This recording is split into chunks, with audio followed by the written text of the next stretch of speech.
talk about caring for the caregiver. That would be you. First of all, why is it so critically important that you care for yourself? We're going to talk about the concept first of when you board the plane with a loved one and you were told by the flight attendant that in case of any emergency and we lose cabin pressure, that you need to first secure the mask to yourself before you put it on your loved one, whomever that may be, who needs a little extra help. Now, your tendency, your instinct may be, no, I got to take care of them first. And so that's why they stress, no, override that plan. Take a few seconds to put it on yourself because you may need a couple of minutes to secure it to them. They're getting oxygen the whole time, but to finish the whole process, it may take some time. And by that time, you may have passed out. You may not have any oxygen for yourself. That same concept is true of why we need to care for ourselves so that we're around to care for other people, those that we love. Think about what would happen if you all of a sudden had to be hospitalized for something. You got the flu, you got a virus, one of the ones that's going around now, or you didn't even realize you had diabetes or something, that it was an onset during the time you've been caring for your loved one because you didn't make your doctor's appointments. Now you're hospitalized and there's no one there to take care of your loved one. So we're going to talk about in this course how you can care for yourself in just a little bit of time a day, the few things that you do, very practical, so that you are around a long time to spend the time and attention you need on your loved one while you are able to take care of your own health as well. So I'll start with a few things that's recommended by the Cleveland Clinic, and then we will proceed with a lot of other things. And some of these things I'll stress in more detail later. But according to the Cleveland Clinic, they say first you should find a friend to talk to. Share your feelings and all those frustrations. It's okay to say them out loud because this is a trusted friend. And it may be, a close friend, a sister, someone from your church, a nurse at the doctor's office, someone in a support group, but you need to voice those things out loud. Secondly, they say you should set realistic goals. What can you do and what can you not do? What can you do as one person in so many hours of a day? And where do you need help? What are your short-term and long-term goals in terms of this is how much help I need now, but in the next few months or in a few years, I may need more help. And then they say to educate yourself about the disease process of your loved one. Let's not overthink it and let's not underthink it. Let's not be in denial. Let's realize how bad it is, or maybe it's not as bad as we thought. Let's not make up something based on what we heard about somebody else, but let's be in the know of everything we can about their disease process. And then they say a couple of other things. One is to do everything you can to take care of your own health. We'll be talking a lot about those: nutrition, hydration, relaxation techniques, exercise, all those things that you've probably been told and you've heard. I'm going to give you some easy ways to think about how you can incorporate that into your life. And the other thing they say is to incorporate healthy coping strategies. And I'm going to give you a couple of those as well. And a lot of that is how to think so that you can adapt and be the best that you can be while you're caring for your loved one. So with that, I'm going to give you a couple of bits of information, and that is something else that's stressed by the Cleveland Clinic, is that you seek all the outside resources that you can. So step one, they say be familiar with everything in your own area, be familiar with everything online that's available to you that you can relate to, that's specific to your specific needs. The person you care for may not be like anybody in one counseling group, but they may be, have very unique needs of what they need and how you can be there for them. There's other sources such as home health, if your physician prescribes that, or your physician practitioner prescribes that, so you could talk to them about that. And if you get that, I really stress that you should be able to take the few minutes that they are there, unless they need to show you something, to train you on how to do something. Take at least 20 minutes. Let's say they're there for 30 minutes. Take 20 of those minutes to go take a walk, to go spend some time to yourself, go have a quiet moment to do some of the things I'm going to tell you about, like journaling, go listen to some music, go take a shower, just go have some of your own time. That is critical if you have that outside help. There's other private caregivers that you can bring into your home, private aides, private caregivers, where you may only need them a couple of hours on the weekend or a couple of hours a day. Sometimes it does sound very expensive to bring them in for 8 hours a day. That may not be something you can afford, but there are options to bring them in for shorter periods of time. And then there's some other long-term resources you might need to think about, especially if you have an older loved one you care for. And even though you said, I would never want mom or dad or my spouse to go into a nursing home or assisted living, recognize that if they need 2 or 3 people to lift them, just to transfer them to a chair, or if they become combative, they are hallucinating, they don't recognize you anymore, they think you're a stranger and they're trying to hurt you, or if the one moment you went to sleep, they almost burned down the house, or they escape and they're running down the highway. Be realistic with at what point do I need other help, and where they may need to live somewhere else, and where do I need to seek those resources at that point. So that's all a part of the education process. And then another resource is one of our own sponsors to this particular conference, and I say this because it's free resources that I'm very familiar with. They have lots of things for education that we can use to learn. They have other resources, they have support groups, they have lots of great short videos that is very informative, and that is Care Partners of Texas. Their website is carepartnerstexas.org. I won't go into a lot of that, you can look it up, but there's just a wealth of information, and it's all free. It's sponsored by grants and by people who give to that cause, and it's there for you. There's other websites as well. So that is one of the things the Cleveland Clinic recommends, is that you seek all of your available resources. Okay, so now let me give you one of the coping strategies. This is called resilience. And I used to think resilience was almost a negative term, like it's something we need to get over. And you don't just get over any major difficulty in your life that you're living with, or it's not a difficulty. We love our loved ones, but it can be very stressful. It can be a very long to-do list, and it can be exhausting sometimes. Resilience is about adapting, about thinking a little bit differently, about using a different mindset of how to think about it. And I'll give you a quote from, I do a lot of research to support this. One recent study by Palacio in 2019, and I'll read this. It said, it summarized that they found that a resilient coping style in caregivers releases stress and reduces stress and burdens that you may feel, and promotes health of caregivers. So it's worth looking into, how do we have this resilient lifestyle? I'm going to share with you some research by Lucy Hone. And she has a background of researching this in depth from an educational standpoint at different universities, as well as in her own life. So once she spent many years studying and researching resilience for people who've had major trials and difficulties in their life.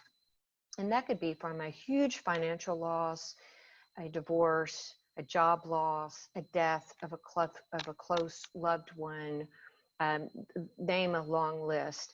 How did they learn to survive and adapt and continue to be there for the rest of their family, for themselves, and for their own life? She then, after studying all that, tragically lost her own child, along with her best friend and her best friend's child. It was sudden. They were hit by a drunk driver. How do you survive after that? I can't imagine anything that bad happening. And that's what she's thinking. And she looked back over her research and she said, none of this is helping me, or a lot of it is not. She also looked at her research that said, once you've lost that, once you've gone through that, your chance of divorce is very high. Your chance of major depression, major anxiety, very high. your chance of losing a job, losing finances, filing for bankruptcy. It just went on and on, all these negative things. And so quickly, I want to tell you, she found 3 things to help her. 3 concepts. If you incorporate these into your life, I incorporate them into my life, and it's something that can help us all, no matter what our situation is or will be in the future. And that is, number 1, to realize that adversity does not discriminate.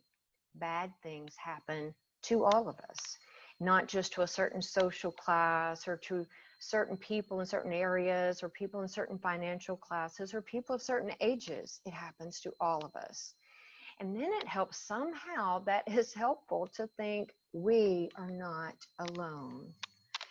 It's helpful to know that when you see Facebook and different social media and you see only the happy things in their life, when they close the door and in their own private life, they've got a lot of their own trials. They're just choosing not to share them. And I know some people only share all the bad things in their life, but we all have adversity. And so when we realize that, it's a little bit easier to think everybody doesn't have that perfect, happy life with no trials at all. That was the first thing that helped her. The second thing, and they become more powerful with each thing. The second thing was, she said, we must choose carefully what we're going to think about, what thoughts we're going to let in our heads.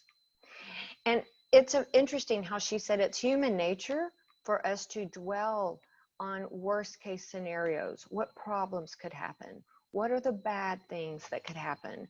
Because we feel it's our place in life to be the problem solver, the fix-it person, the one who thinks about all those bad things that could happen, and we don't let them happen. So we need to dwell on those. She said that as humans, we tend to cling to negative things like Velcro. We just can't, those negative thoughts, we can't pull them away from us. I mean, we can if we consciously think about it, but that's our human nature. Whereas she said positive thoughts seem to just bounce off of us like Velcro, just slides right off. And it's, not Velcro, like Teflon, just slides right off. We can't seem to just cling to that and hold to that because we feel a little guilty that we're focusing on all the positive, but we should be thinking about the problems so we can fix them. So we need to focus on the good. And we'll get to that later when I show you some strategies of how to focus on the good. In her life, she shared several examples to look around at her other children, to focus on what she's thankful for. What is she grateful for every day? So the third thing, and this one really hit home, and that is that we need to stop and consider, especially when we feel ourselves in this spiral of going off on a tangent or rabbit hole or whatever you want to call it, into these negative thoughts or negative actions.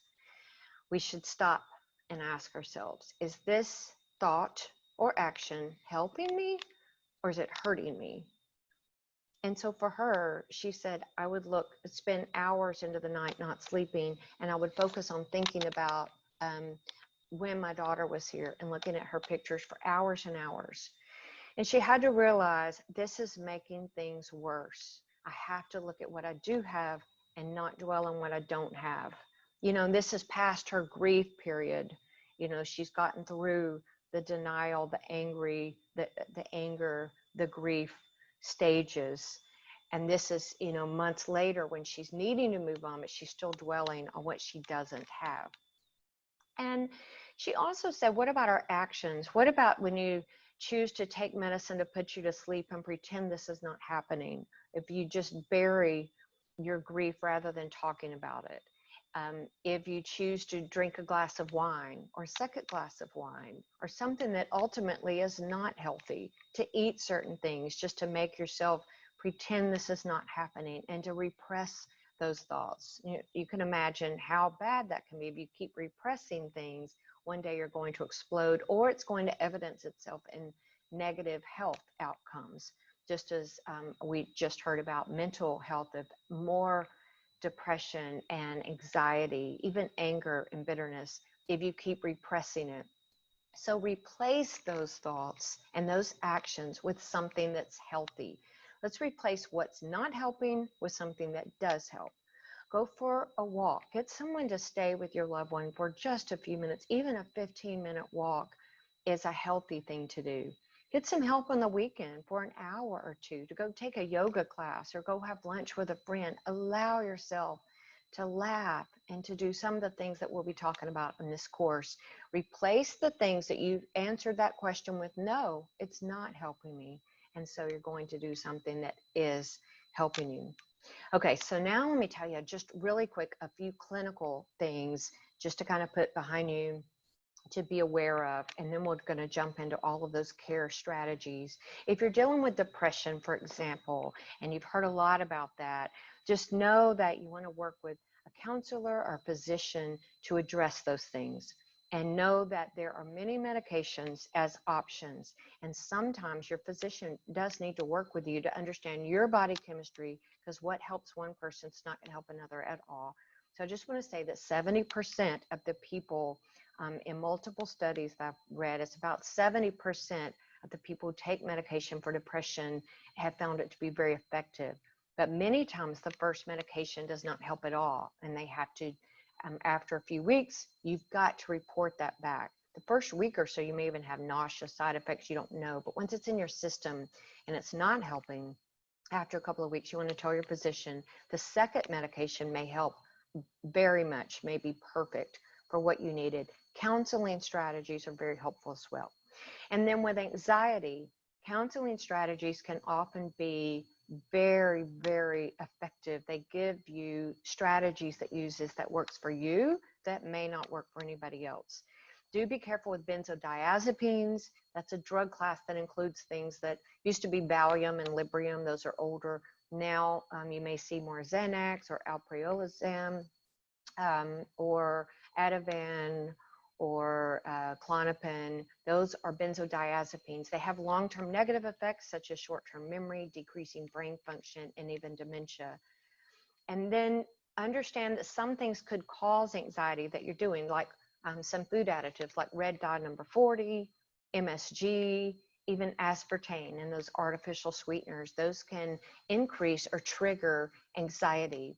And then work with your physician on a few other things, such as checking for anemia, that you may think you have depression, but you could have a low red blood count. So they would need to do a CBC, a complete blood count. Check your thyroid levels. So they may need to do, a thyroid test, and also check for your blood glucose in case you're hypoglycemic. Some of those things, once you get that regulated where it needs to be, that helps a great deal, as well as even checking for your omega-3s. A lot of people are low in their omega-3s. They don't even know that. And you don't want to take more if you don't have low levels. So you need to get that test first. And then when they brought those levels up, either through food, nutrition, resources, or a supplement, then that resolved a great deal of their anxiety. So that's a little thing behind you. Now let's jump into sleep disorders. So guess what? Which one do you think comes first? A sleep disorder or an anxiety disorder? Well, it turns out both. An anxiety disorder can lead to sleep deprivation, and sleep deprivation can lead to an anxiety disorder.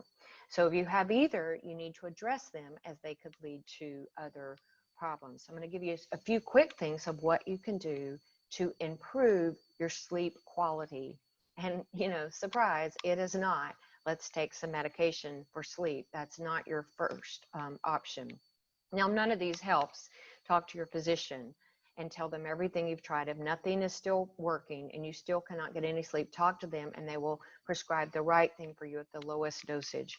But number one, you want to get some exercise, or we can call it movement, early in the day. And this could be 15 or 20 minutes of consecutive moving.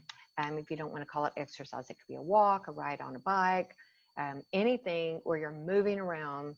Get that done earlier in the day, not the last few hours before you go to sleep. And that in itself can help your sleep quality. Another thing is limit your caffeine and alcohol. And if you must have those, this sounds horrible, but you shouldn't have them at night. I'm not telling you to drink alcohol in the morning, but Like I love coffee, but I cannot have it after noon because then I would not have good sleep quality. If people drink alcohol in the evenings, they think it helps them to relax and to sleep, and it may help you to go to sleep, but then you wake up and you have very broken sleep and you're not having quality sleep. So either of those in the last few hours of the evening before sleep is going to disrupt your sleep patterns. It's really critical that you have those REMs of sleep. It's important that you hit the deep sleep, and it'll only be for a few minutes at a time, and then you come back up in the cycle back to your your light sleeping, and then you go back down, get some more deep sleep minutes, and then you come back up. But you can easily come back up and stay on that high point where it means you're awake, and you've got to get back into it. So we want quality sleep. Is going to prepare your body and your mind physically, mentally, emotionally to be your best the next day. If you're not getting that, that's a problem. So focus on these things for quality sleep. So we've got get the exercise, don't drink the coffee or alcohol, and then manage the environment of where you're sleeping. The temperature, make sure it's right for your body. Some people need it a little bit cooler than they would want it during the day, and that's different for everybody. The light, you want it as dark as possible so your body can release that melatonin. And the sound. You want to make sure there's no disruptive sounds. You might like a steady sound, like a fan or a sound machine with white noise or certain things, but you don't want any abrupt sound stopping and starting. That can affect your sleep as well.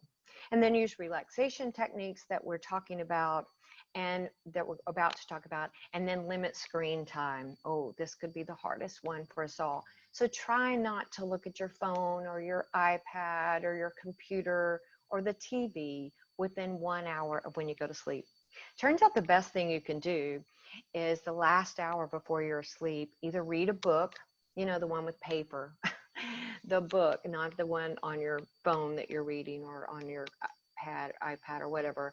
So you can read, you can listen to music, or you can do some of these relaxation techniques that we'll be talking about.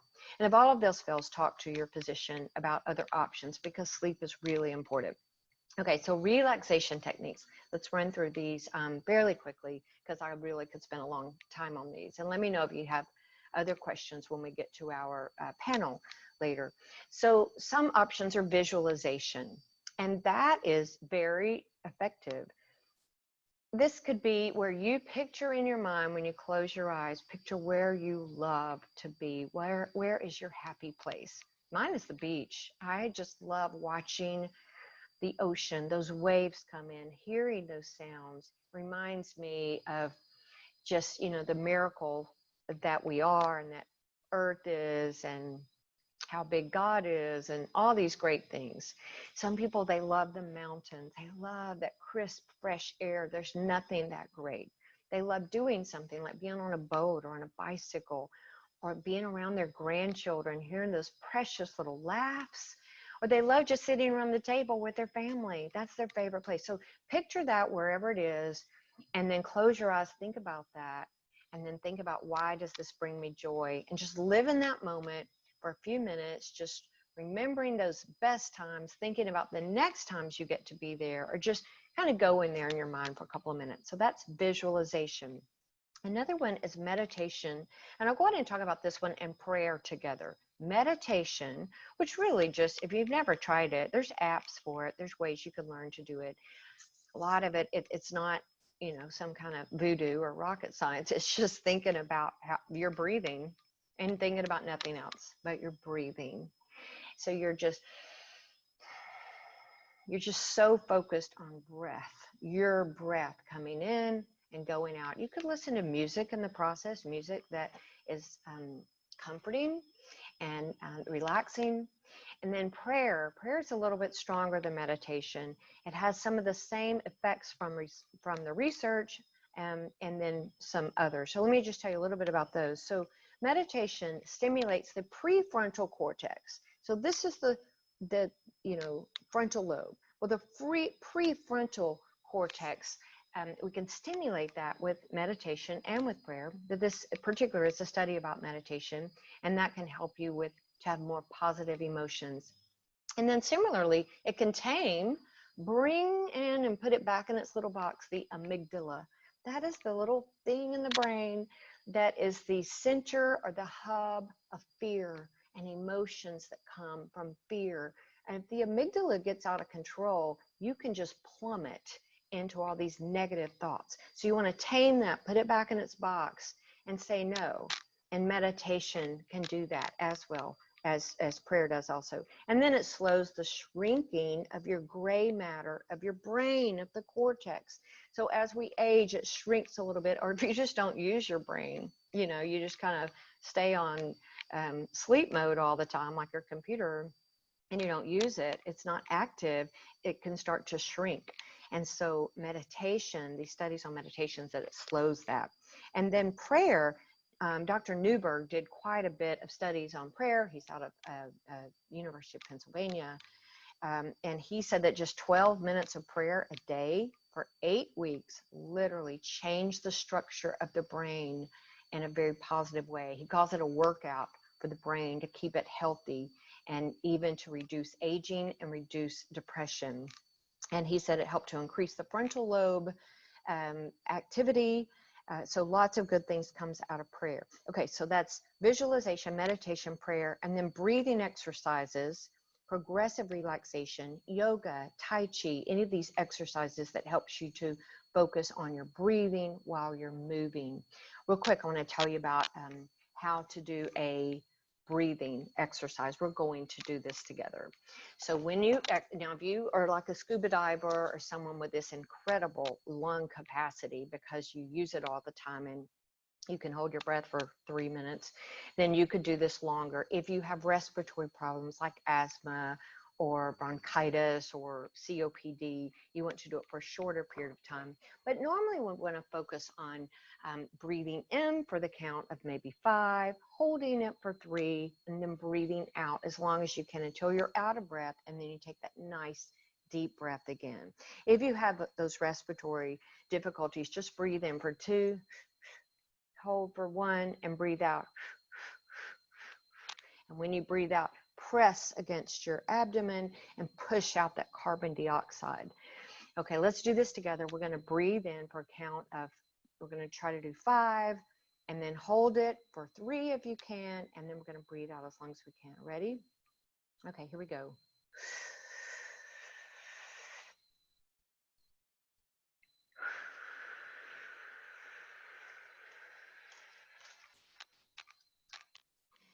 Great. And then take that deep breath and do it again. If you can do that for 5 consecutive minutes, you can do a lot of these deep breathing. Hold it and then release it as long as you can. Press out as you breathe out and let all of those negative thoughts and fears and worries go out with the breath. If you can do that for at least 5 minutes consecutively, it can considerably or significantly bring your heartbeat back to where it needs to be, can bring your blood pressure back to where it needs to be. And it also helps to decrease the stress, decreases the anxiety, pulls you back into your normal mode without medication. It's just sort of retraining your brain and your heart and your lungs to work effectively. And then progressive relaxation, I don't have a lot of time to go through this, but just where you tighten up a muscle and then release it. You start with the top of your head, your neck, all the way down to your toes. You tighten and you release. After you tighten and release, you've relaxed those muscles more than if you had not tightened and you just tried to relax by itself. So those are all some of the things that you can do for relaxation techniques. You want to incorporate these at least a few minutes every day, especially before you try to go to sleep at night. Do some of these relaxation techniques, or anytime you feel yourself plummeting into an anxiety mode. Now, if you related to anxiety, if you're in a full panic attack, that's where you may need a medication that a physician prescribes to you. But if you're just feeling a little anxious, try one of these instead, so that you can save those medications to, we call it when you're like in an emergency break glass for this. That's what those are for. So these can help you. Okay, so now journaling strategies. There's 3 types of journaling that you can do. I just recently read a study where they had multiple subjects, like hundreds of subjects who were depressed or not depressed, and they gave them all they gave them these tests and analyzed them, asked lots of questions. It's this long study, and some of them got a placebo pill, just a sugar pill, and some of them got a regular pill. Some of them were told to write 3 things down that they were thankful for, that they were grateful for every day, to write it down and or to speak it out loud, to acknowledge by writing or speaking what they were grateful for, 3 things a day. At the end, they found that those who had depression and had been writing down 3 things and or speaking them out loud had significantly decreased depression. And this makes so much sense because we train our brain to focus on what is good and what we're grateful for, and not focusing on everything we've got to do that seems so impossible. So one type of journaling is called the gratitude journaling. Another type is called emotional release. And this is where you have a private place to write that nobody's going to see, but you've got to get those thoughts out of what is really upsetting you, what's frustrating you. It's so important that we don't repress those horrible negative things that we're dealing with and we don't have any help. We repress those down. One day, it's going to all surface as a disease, a disorder. I see gastrointestinal disorders, vocal disorders. I treat those. Um, all the cardiac problems that you can have, muscle aches and pains, decreased immunity, anxiety, depression. The list goes on and on. It just basically, it can also result in increased inflammation that leads to all sorts of disease process. So emotional releasing by writing it all down. And sometimes you'll think, this is pretty bad. I need to get some help with this. And other times you'll think, you know what, now that I've gotten it out, I'm feeling much better. I just needed a vent. But that is a very healthy type of journaling if that's what you need. The third type of journaling is just bullet points or personal planning journals. And this is where you just write down all the things you need to do that day and check them off as they're done. And that is a type of journaling.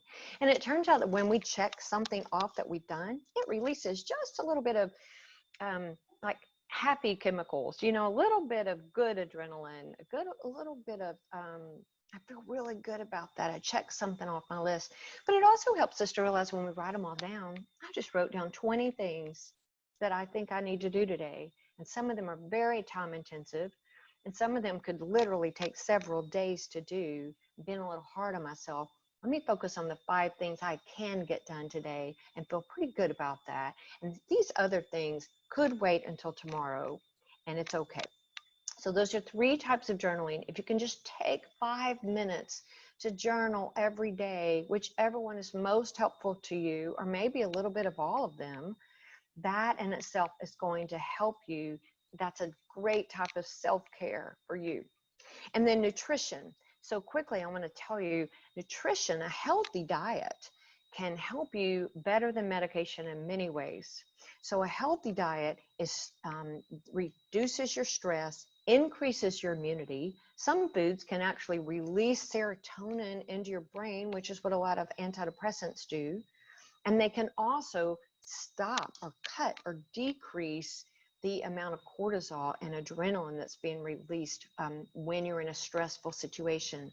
I'll give you a few stress busting examples of food. I call these the stress busters. Based on a lot of studies that I've done, I'll give you a quick list. Complex carbs, not the sugary kind, things like the brown rice, the potato, the oatmeal, those things. Oranges, spinach, very healthy. Fatty fish, got those omega-3s in them. Black tea, and then pistachios, almonds, and avocados. They have healthy fat. Healthy fat can help to regulate your blood sugar. It helps your brain to function. It took me a long time to eat an avocado or even half of one. I just couldn't get over how much fat was in it, but it turns out it was good fat. I needed it all that time. I needed to get rid of the bad fats that can clog up my arteries. These are good fats, and they can reduce your stress. and then raw vegetables and milk. So I can spend longer on that. And there's actually a whole video on the Care Partners site about healthy food. So I'll continue.